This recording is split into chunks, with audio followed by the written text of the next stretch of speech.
صحابی نبی جنتی جنتی الحمدللہ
نظر روشنی میں آ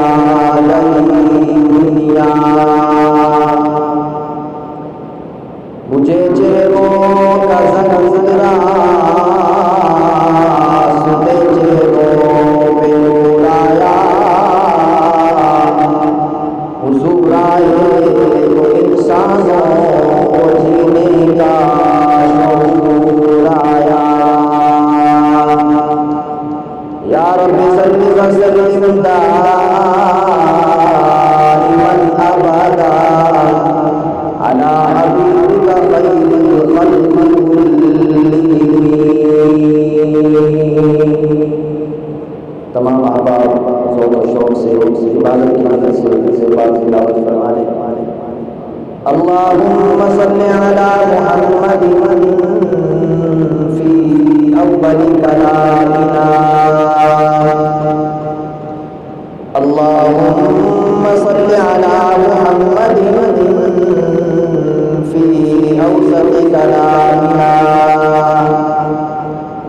اللہم صل علی محمد فی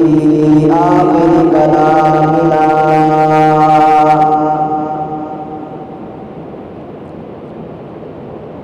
انتہائی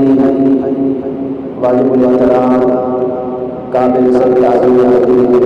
دوستوں، بزرگوں اور عزیز ساتھیوں، آج 2 اکتوبر 2021 بمطابق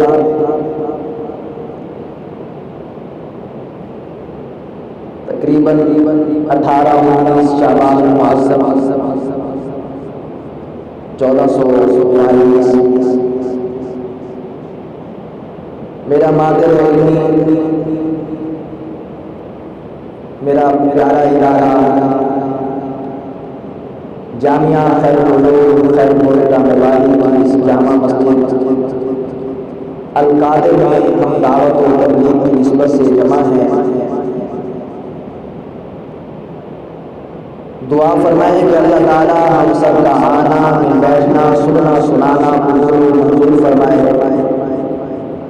جو کہا جائے سنا جائے اللہ ہم سب کو اس پر عمل کرنے کی توفیق عطا فرمائے۔ میرے لیے بہت سعادت کی بات ہے کہ دوسری مرتبہ اللہ تعالیٰ کے فضل و کرم سے اساتذہ نے اس قابل سمجھا کہ ان کی نشست کو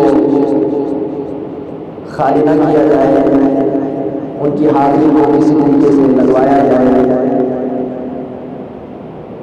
تقریباً 1.5 ماہ پہلے بھی اللہ تعالیٰ نے فضل فرمایا تھا کہ استاد کے حکم سے حضرت مولوی صاحب کے حکم سے حاضری ہوئی۔ یقیناً ایک بختی کی بات ہے، جہاں یہ سعادت کی بات ہے کہ اللہ تعالیٰ نے اپنے ہی مادر علمی میں اور اپنے ہی اساتذہ کی نشست میں آپ حضرات سے گفتگو کرنے کا شرف عطا فرمایا۔ وہاں ہمارے لیے یہ بھی سوچنے کی بات ہے کہ اگر ہم اپنے اساتذہ کے بتائے ہوئے راستے سے ہٹ جائیں گے تو نہ جانے ہمارا کیا انجام ہوگا۔ تو یہ اساتذہ کی مہربانی ہے کہ ہماری پشت پہ اپنی شفقت کا ہاتھ روکتے ہیں اور ہمیں موقع فراہم فرماتے ہیں کہ اپنی دعاؤں سے نوازتے ہیں۔ تو میرے عزیز دوستو، یقیناً اس نشست میں میں پہلے بھی عرض کر چکا جب آیا تھا تو اب بھی عرض کرتا ہوں کہ اس نشست میں بیٹھ کر بات کرنا کوئی معمولی بات نہیں ہے۔ تو اللہ تعالیٰ ہمیں اس نشست کے مطابق چلنے کی توفیق عطا فرمائے۔ استاد محترم کو حکم ہوا تو الحمدللہ حاضر ہوئے۔ آج اس مختصر سے وقت میں آپ حضرات سے جو گفتگو کرنی ہے، یقیناً تفصیلی بات تو استادی رحمہ استادی دامت برکاتہ عالیہ فرمائیں گے۔ مختصراً چونکہ شعبان معظم کا اخیر ہے اور رمضان المبارک کی آمد ہے، تو اس حوالے سے بات کر لیتے ہیں کہ رمضان المبارک کا استقبال کیسے؟ دنیا کا قاعدہ ہے جب کوئی بڑا بندہ آتا ہے، کوئی لیڈر آتا ہے یا کوئی بڑے علماء میں سے، مثال کے طور پر آج ہمیں پتہ چلتا ہے کہ مولانا طارق جمیل صاحب دعوت المعلوم آ رہے ہیں، تو یقیناً ہم ان سے محبت کرتے ہیں، ہماری کوشش ہوگی کہ ہم ان کے پیش پیش ہوں، ان کا استقبال کریں، ان کو جو مقام جس مقام پہ لانا ہے وہاں خیر و عافیت سے ان کو لے کر آئیں، کسی قسم کی تکلیف نہ دیں، ان کی خواہش کے مطابق سارا کام کریں تاکہ وہ آئیں خوش ہو کر جائیں، اور ہمارے جب جہاں جائیں تو ہماری تعریفیں کریں کہ میں وہاں پر گیا تو وہ لوگ بڑے باادب ہیں، وہ لوگ بڑی عزت والے ہیں۔ اور اسی طرح آج ہمیں کوئی کہہ کر یہ پیغام دے دے کہ جناب والا حافظ جامعہ العلوم میں حضرت اقدس حضرت مولانا استاد العلماء استاد الحدیث اور شیخ الحدیث جناب محترم حضرت مولانا قاری محمد حنیف صاحب جنتی دامت جلوہ دامت برکاتہ العالیہ اس ادارے میں تشریف فرما رہے ہیں، تو یقیناً اس ادارے کے ساتھ جو منسلک ہیں تو ان سے جو محبت کرتے ہیں وہ ان کی خوشی کا شاہ عالم ہوگا، اور وہ ان کے لیے استقبال کیا کریں گے وہ ہم خود ہی جانتے ہیں۔ اور اس سے بڑھ کر میں ایک بڑی شخصیت کا نام لینے جا رہا ہوں کہ اگر ہمارے سامنے کوئی آ کر یہ کہہ دیتا ہے کہ جناب والا مفتی اعظم مفتی پاکستان حضرت اقدس حضرت مولانا مفتی محمد تقی صاحب دامت برکاتہ العالیہ یہاں تشریف لا رہے ہیں، یا غیرپور میں تشریف لا رہے ہیں، کسی مقام پہ یا بہاولپور میں تشریف لا رہے ہیں، تو یقیناً ہم ان کے استقبال کے لیے نکلیں گے، اپنا گھر بھی چھوڑیں گے اور اپنا شہر بھی چھوڑیں گے، حتیٰ کہ لوگ کیا کرتے ہیں ان سے محبت کرنے والے اپنے اضلاع کو بھی چھوڑیں گے۔ یہ ایک استقبال ہے، محبت کا انداز ہے۔ تو اسی طرح میرے عزیز دوستو، ہمارے سامنے رمضان المبارک آ رہا ہے، تو اس رمضان المبارک کا استقبال ہمیں کرنا ہے۔ کرنا کیسے ہے؟ ایسے نہیں جیسے ہم نے شب برات کا استقبال کیا۔ شب برات پہ لوگوں نے ایک روش بنا رکھی ہے، طریقہ کار چل رہا ہے کہ پٹاخے چلاؤ، بتیاں جلاؤ، کھانا پکاؤ، یہ کرو وہ کرو، شب برات اسی کا نام ہے۔ تو میرے عزیز دوستو، استاد محترم نے آپ حضرات کے سامنے حقائق سامنے رکھنے ہوں گے کہ شب برات کا حکم کیا ہے۔ تو بہرحال شب برات میں جیسے استغفار اس طرح کرنا چاہیے کہ وہ عبادت کی رات ہے، اسی طرح ماہ رمضان المبارک کا جو استقبال ہے وہ چونکہ عبادت کا مہینہ ہے تو ہمیں عبادت کے ساتھ اس کا استقبال کرنا ہے۔ آپ علیہ السلام جیسے ہم دنیا کے لوگوں سے محبت کر کے استقبال کرتے ہیں، ویسے آپ علیہ السلام کو اس ماہ رمضان المبارک سے بہت محبت تھی، بہت پیار تھا، بہت الفت تھی، بہت انس تھا۔ اس لیے آپ علیہ السلام جب یہ مہینہ آتا تھا تو اس کا استقبال 2 مہینے پہلے کرنا شروع کر دیا۔ آپ علیہ السلام حضرت انس رضی اللہ تعالیٰ عنہ فرماتے ہیں جب آپ علیہ السلام رجب کا چاند دیکھتے تو آپ دعا فرماتے۔ کیا دعا فرماتے؟ اللہ تعالیٰ ہمیں بھی اور دعا کے جو ثمرات ہیں وہ نصیب فرماتے۔ آپ علیہ السلام فرماتے اللہم بارک لنا فی رجب و شعبان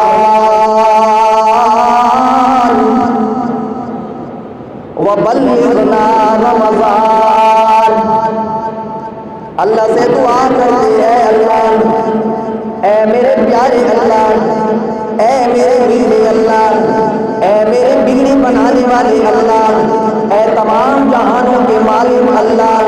اے لوگوں کے لیے روزی کے انتظامات کرنے والے اللہ، اے لوگوں کو بیٹیاں اور بیٹے دینے والے اللہ، اے اللہ میں تیرے سے دعا کرتا ہوں، اے اللہ دعا کیا ہے کہ ہمارے لیے اس رجب کے اندر بھی برکتیں عطا فرما، ہمارے لیے اس رجب کے اندر رحمتیں عطا فرما، ہمارے لیے اس رجب کو مغفرت کا ذریعہ بنا۔ اور جناب والا شعبان کے بارے میں بھی دعا فرمائی کہ اللہ اس شعبان میں بھی برکتیں رحمتیں نازل فرما، اور ساتھ ساتھ صرف یہی نہیں فرمایا، ایک اور مزید دعا کی، اللہ سے دعا کی اے اللہ وہ بلغنا رمضان، کہ یا اللہ اس ہماری عمر کو طوالت عطا فرما، ہماری عمر میں برکت عطا فرما، ہماری عمر میں رحمت عطا فرما، کہ یہ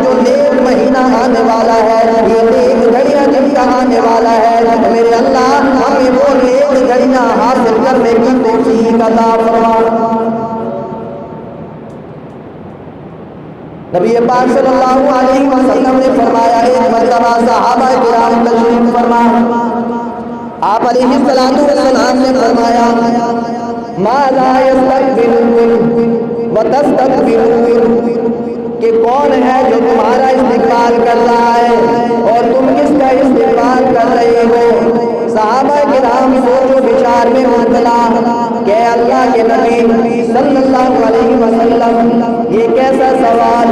میرا تخیل صحابہ کرام سوچنے میں مبتلا ہو گئے ہوئے، لیکن اللہ اکبر کبیرہ حضرت عمر فاروق رضی اللہ تعالیٰ عنہ بولنے کی دقت کرتے ہیں، اللہ کے حبیب صلی اللہ علیہ وسلم کو پوچھتے ہیں یا رسول اللہ کیا کسی وحی کا اترنا ہو رہا ہے، کیا کسی وحی کی آمد ہو رہی ہے، کیا کسی وحی کے نزول کا وقت آ رہا ہے، کیا ہم اس کا استقبال کریں؟ اللہ کے حبیب صلی اللہ علیہ وسلم نے فرمایا نہیں نہیں، یہ معاملہ نہیں ہے، کوئی وحی نہیں آ رہی کہ اس کا استقبال کیا جائے۔ اللہ کے حبیب صلی اللہ علیہ وسلم سے عرض کرنے لگے یا رسول اللہ کیا کسی دشمن کے ساتھ ہم نے مقابلہ کرنا ہے، اس کے ساتھ سمجھی کرنی ہے، اس کے ساتھ جناب والا قتال کرنا ہے، تو یہ آپ کے لیے استقبال بتا رہے ہیں۔ اللہ کے حبیب صلی اللہ علیہ وسلم نے فرمایا نہیں نہیں عمر، یہ معاملہ بھی نہیں ہے، معاملہ کوئی اور ہے۔ اللہ کے حبیب صلی اللہ علیہ وسلم سے عرض کرنے لگے یا رسول اللہ جو معاملہ ہے وہ بیان فرما دیجیے تاکہ ہمیں بھی پتہ چل جائے کہ ہم کس چیز کا استقبال کر رہے ہیں اور ہمارا کون سی چیز استقبال کر رہی ہے۔ تو آپ علیہ السلام نے فرمایا اے عمر ان اللہ یغفر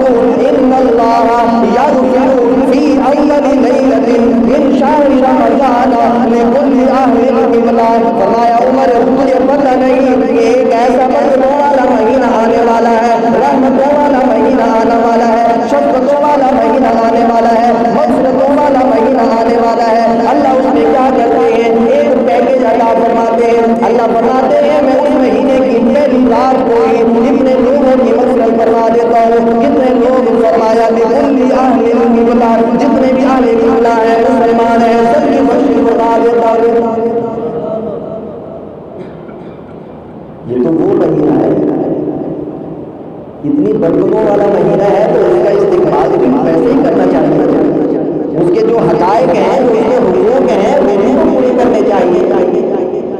حضرت اسامہ بن زید رضی اللہ تعالیٰ عنہ فرماتے ہیں میں نے آپ علیہ السلام سے عرض کی یا رسول اللہ جیسے آپ شعبان میں روزے رکھتے ہیں، عبادت کرتے ہیں، میں نے آپ کو پہلے کبھی کسی مہینے میں یہ کرتے نہیں دیکھا۔ آپ علیہ السلام نے فرمایا اسامہ تجھے نہیں پتا یہ ایسا مہینہ ہے تو مہینے کے درمیان والا مہینہ، اس سے پہلا مہینہ رجب کا مہینہ، اس کے بعد والا رمضان کا مہینہ، اور یہ ایسا مہینہ ہے کہ اس مہینے میں اللہ کے حضور تمام مخلوق کے اعمال اٹھائے جاتے گئے، تمام مخلوق کے اعمال پیش کیے جاتے گئے۔ تو اے اسامہ میری کوشش ہے کہ اگر میرے اعمال اللہ کے حضور پیش کیے جائیں تو میں اللہ کے حضور اعمال میں روزے کی حالت میں پیش کیا جاؤں۔ جب میرے اعمال کو دیکھا جائے تو یہ ساتھ لکھا ہو کہ میرے محبوب نے روزہ نہیں رکھ سکتا ہے۔ آج ہم نے اس چیز کو چھوڑ دیا، ہم سمجھتے ہیں شاید رمضان کا استقبال جلوسوں کے ساتھ ہے، ہم سمجھتے ہیں شاید رمضان کا استقبال جلوسوں کے ساتھ ہے، جناب والا جلوسوں کے ساتھ استقبال نہیں، یہ تو دنیاوی معاملہ ہے، دنیا کو کوئی نہیں ڈراتا ہے تو استقبال ایسے کیا جاتا ہے۔ یہ تو اللہ کا برکتوں والا رحمتوں والا مہینہ آ رہا ہے، اس کے اندر جس چیز کا اہتمام کرنا چاہیے اسی چیز کے ساتھ استقبال کرنا چاہیے۔ حضرت ام المؤمنین ام سلمہ رضی اللہ تعالیٰ عنہا فرماتی ہیں میں نے نبی پاک صلی اللہ علیہ وسلم کو کبھی 2 مہینے لگاتار روزے رکھتے نہیں دیکھا سوائے شعبان اور رمضان کے۔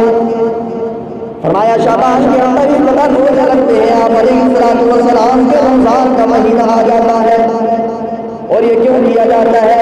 اس لیے کہ نفس خوشی کے ساتھ رمضان کی گھڑیوں کو دور کرنے کا عادی بن جائے۔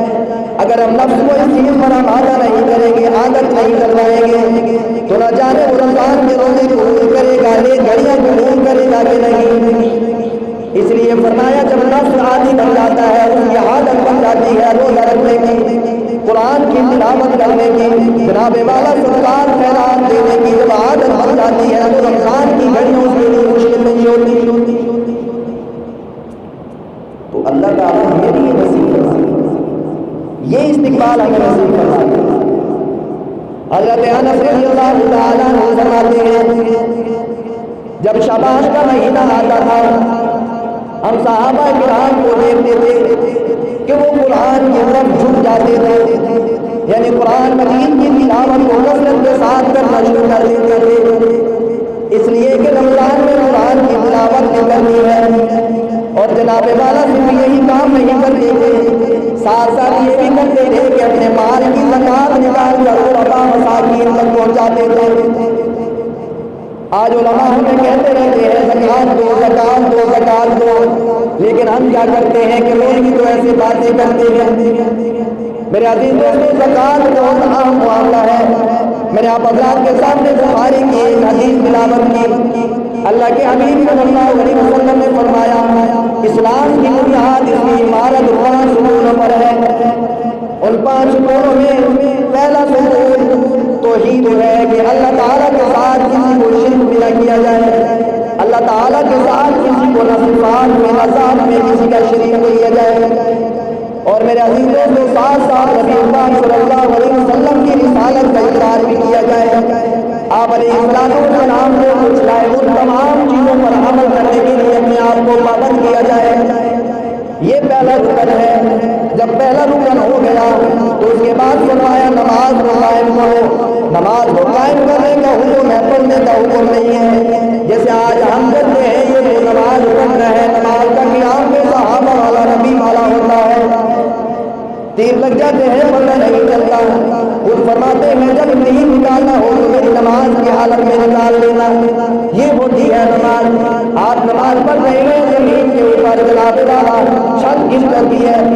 شور و غل ہوتا ہے، فرماتے ہیں میں نے شور و غل سنا ہے، کس بات کا تھا؟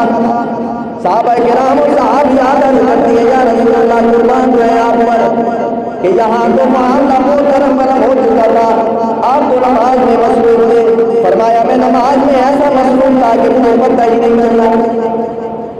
نماز تو اس طرح ہونی چاہیے۔ اور تیسرے نمبر پہ فرمایا زکات، نماز زکات کو ادا کرو۔ نماز کے قیام کے بعد زکات کی ادائیگی ہے۔ اور جناب والا اس کے ساتھ رمضان کے روزے ہیں اور حج بھی اگر استطاعت ہو،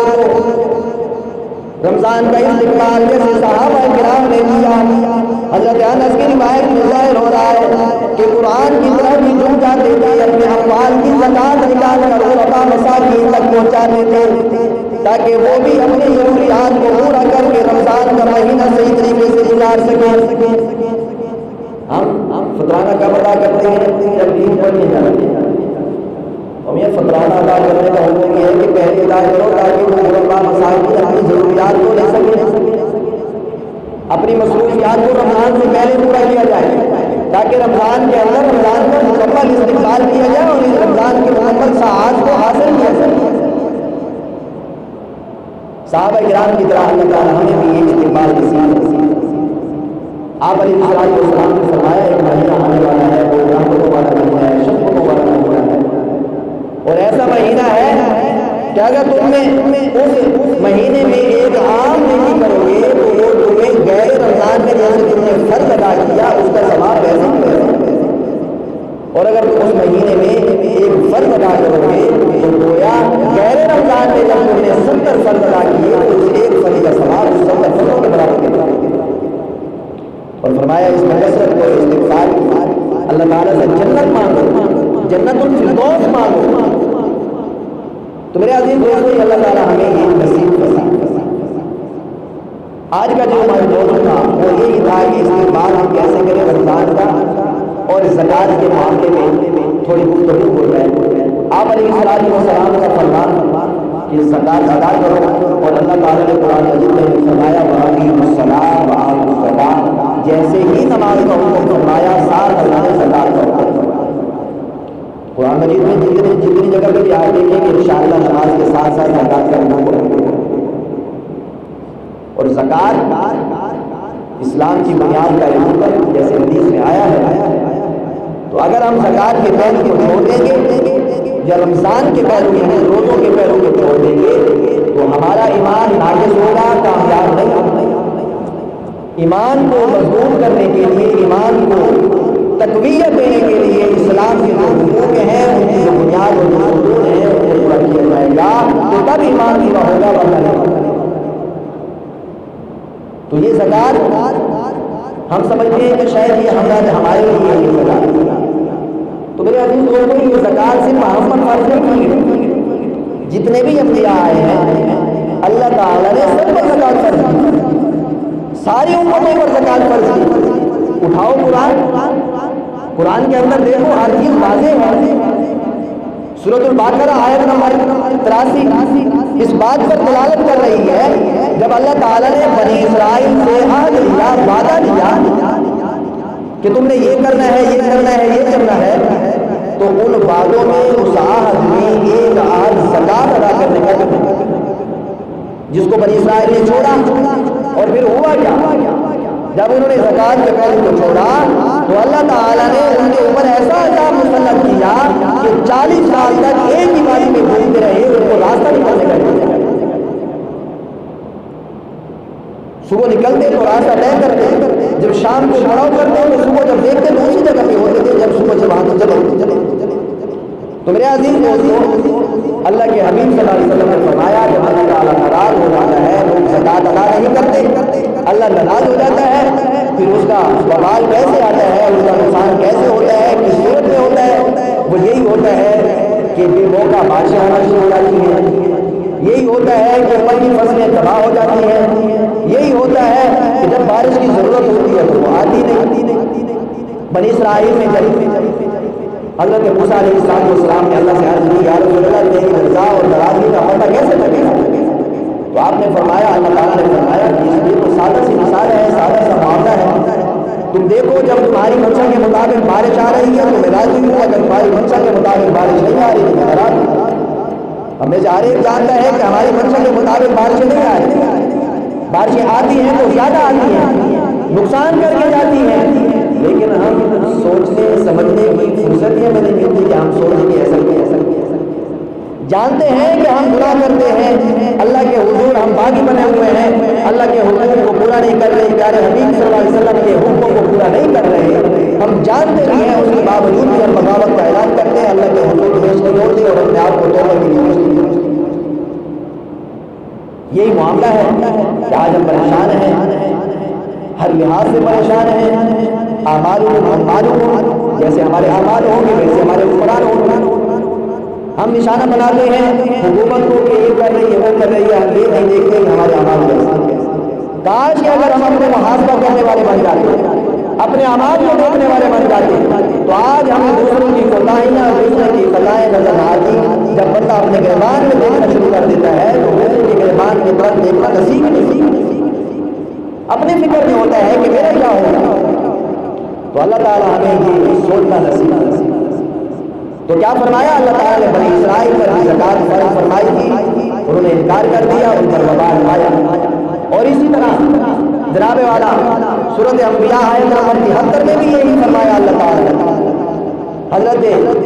حضرات مختلف انبیاء کے بارے میں اللہ تعالیٰ نے فرمایا میں نے ان کو ہدایت کے لیے چنا، وہ ہدایت دیتے ہیں، میرا حکم پہنچاتے ہیں، لیکن ساتھ ساتھ وہ کیا کرتے ہیں، وہ احکام کیسے ہیں، وہ نماز بھی پڑھتے ہیں، زکوٰۃ بھی دیتے ہیں۔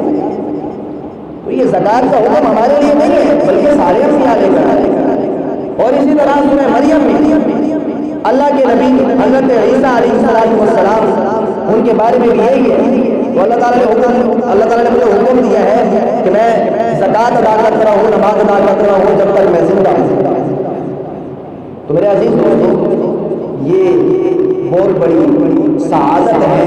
کہ اللہ تعالیٰ نے ہمارے مال کو پاک کرنے کے لیے ایک طریقہ دیا۔ وہ طریقہ یہی ہے کہ زکوٰۃ ادا کریں اور اپنے مال کو پاک کریں۔ اگر ہم اپنے مال کو پاک نہیں کریں گے، دنیا میں مال کو جمع کرتے رہیں گے، اور اتنا جمع کریں گے کہ اس کا حصہ نہیں نکالیں گے وہ اللہ تعالیٰ نے مقرر کیا ہے، تو پھر کیا ہوگا؟ مشکات شریف کی حدیث ہے، آپ علیہ السلام نے فرمایا جب وہ بندہ مرے گا تو جہنم میں جب جو جائے گا تو اس کے لیے قبر میں اس کے لیے اللہ نے جو انتظامات کر رکھے ہیں وہ یہ کہ ایک گنجا سانپ اس کے لیے مسلط کر دیا جائے گا، اور یاد رکھیں یہ گنجا پن ہونا سانپ کے لیے بہت زہریلا ہونے کی نشانی ہے، اور صرف یہی نہیں اتنا زہریلا نہیں ہوگا، فرمایا یہ گنجا ہونے کے ساتھ ساتھ اس کی آنکھوں کے اوپر 2 سفید نشان ہوں گے، 2 سفید نقطے ہوں گے، اور یہ اس سے بھی زیادہ زہریلا ہونے کی نشانی ہے۔ تو وہ کیا کرے گا؟ وہ سانپ اس آدمی کی جو زکات ادا نہیں کرے گا اس کے دونوں جبڑوں کو پکڑے گا، دونوں بازوں کو پکڑے گا اور یوں کر کے کھینچے گا اور کہے گا انا مال ہوں، میں تیرا مال ہوں، میں تیرا خزانہ ہوں، جس کو دنیا میں تو جمع کیا کرتا تھا، اللہ کے حکم کو پورا نہیں کرتا تھا۔ اللہ نے کہا کہ 28واں حصہ دینا ہے، 40واں حصہ دینا ہے۔ اللہ نے جب یہ حکم دیا تو تم نے حکم کو نہیں مانا اور اپنے مال کمانے کے میں اتنا مصروف رہا کہ آج تو میرے حوالے کر دیا گیا ہے، میں سن دیکھ لے میں تیرا ہی مال حکم ہونے کی انجام کرتا ہوں۔ تو میرے عزیز دوستو، اگر ہمارے پاس اللہ تعالیٰ نے اتنی ہمیں طاقت دی ہے، اتنا مال ہمارے پاس ہے کہ ہمارا نصاب پورا ہو رہا ہے،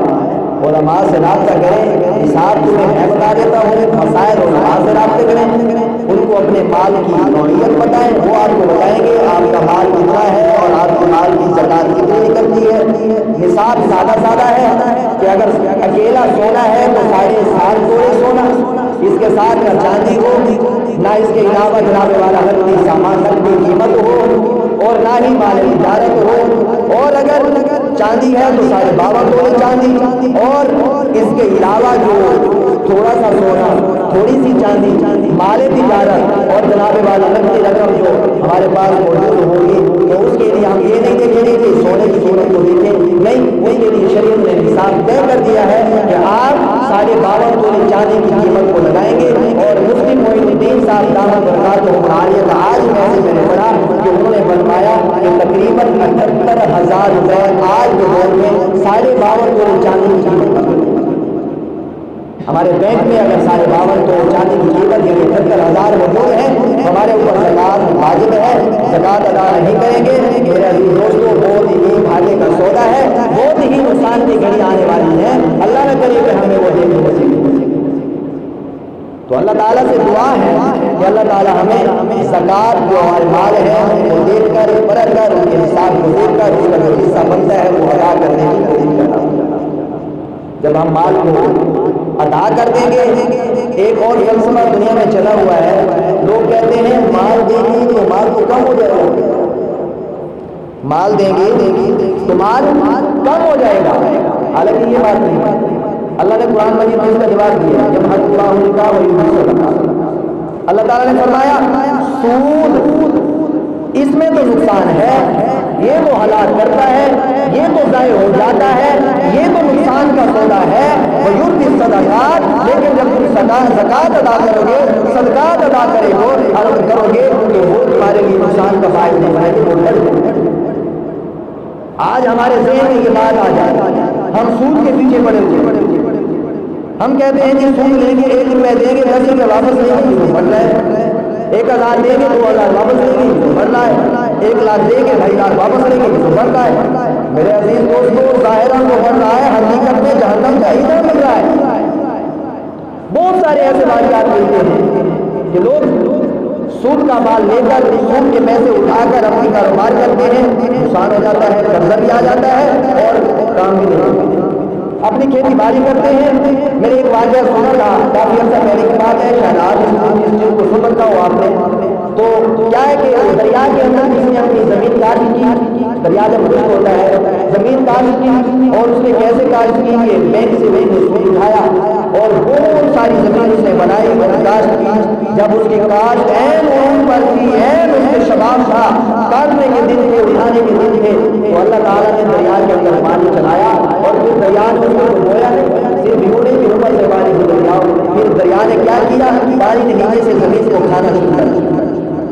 پھر کلوں کے کلے ایسے جاتے تھے جیسے دھماکہ ہوتا ہے، آرام سے وہ زندگی اور سب کچھ ختم ہو جاتا ہے۔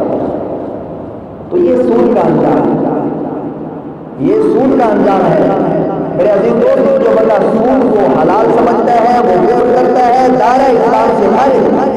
قرآن کا فیصلہ حبیب کے فرمان کا فیصلہ۔ اور جو بندہ سود کا کاروبار کرتا ہے اس کو چاہیے کہ وہ توبہ کرے، اگر توبہ نہیں کرے گا تو نشان دکھائے گا۔ کیوں؟ اس لیے کہ جب بندہ سود کرتا ہے، سود کا کاروبار کرتا ہے تو اللہ تعالیٰ کے ساتھ اعلان جنگ کرتا ہے، اور اللہ تعالیٰ اعلان جنگ جب اللہ کے ساتھ ہو جائے گا تو ظاہری بات ہے آج دنیا کا ماحول ہے، جب کسی کے سامنے کوئی معاملہ پیش آتا ہے، کسی سے جھگڑا ہوتا ہے تو وہ کوشش کرتا ہے اس کی سب سے قیمتی